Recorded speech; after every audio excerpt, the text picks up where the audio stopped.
ba pag stop, hold up na yung pasahero? Yung iba sa kanila, nasa Hoyo. Nasa Oblo na.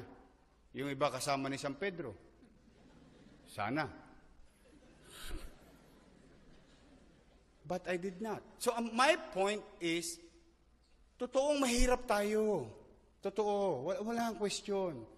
Huwag na tayo magdrama-drama, highfalutin description on how are we going to describe sectors of our society.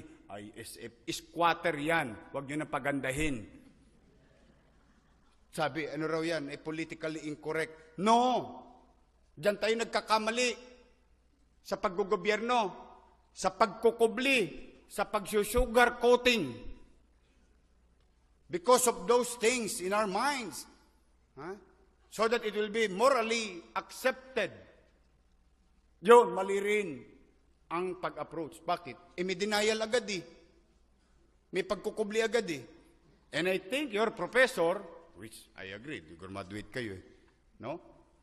Your professor will agree with me, in problem solving, you have to accept that there is a problem. How can you give solution if you don't know the problem? Tama, basic naman yata yung sinabi ko. Pero, mga kababayan, hindi ako namerwisyo ng kapwa ko pobre. Hindi ako namerwisyo ng kapitbahay ko. Ito ako, awan ng Diyos. Kaya wag natin hahayaan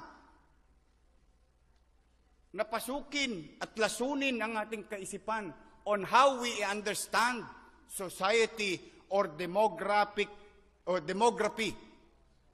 of our society. No, we really have to discern. We really have to distinguish. We really have to figure out before we say things or do things in their favor. In governance, personally, I will share it to you.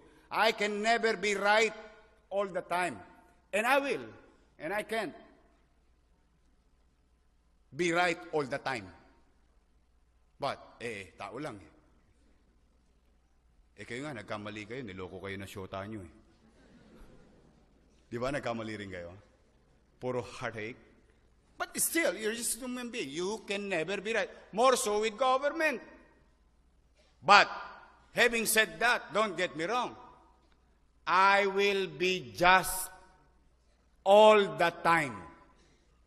Ako'y magiging makatwiran sa abot ng aking makakaya. Yun ang minimum requirements ko.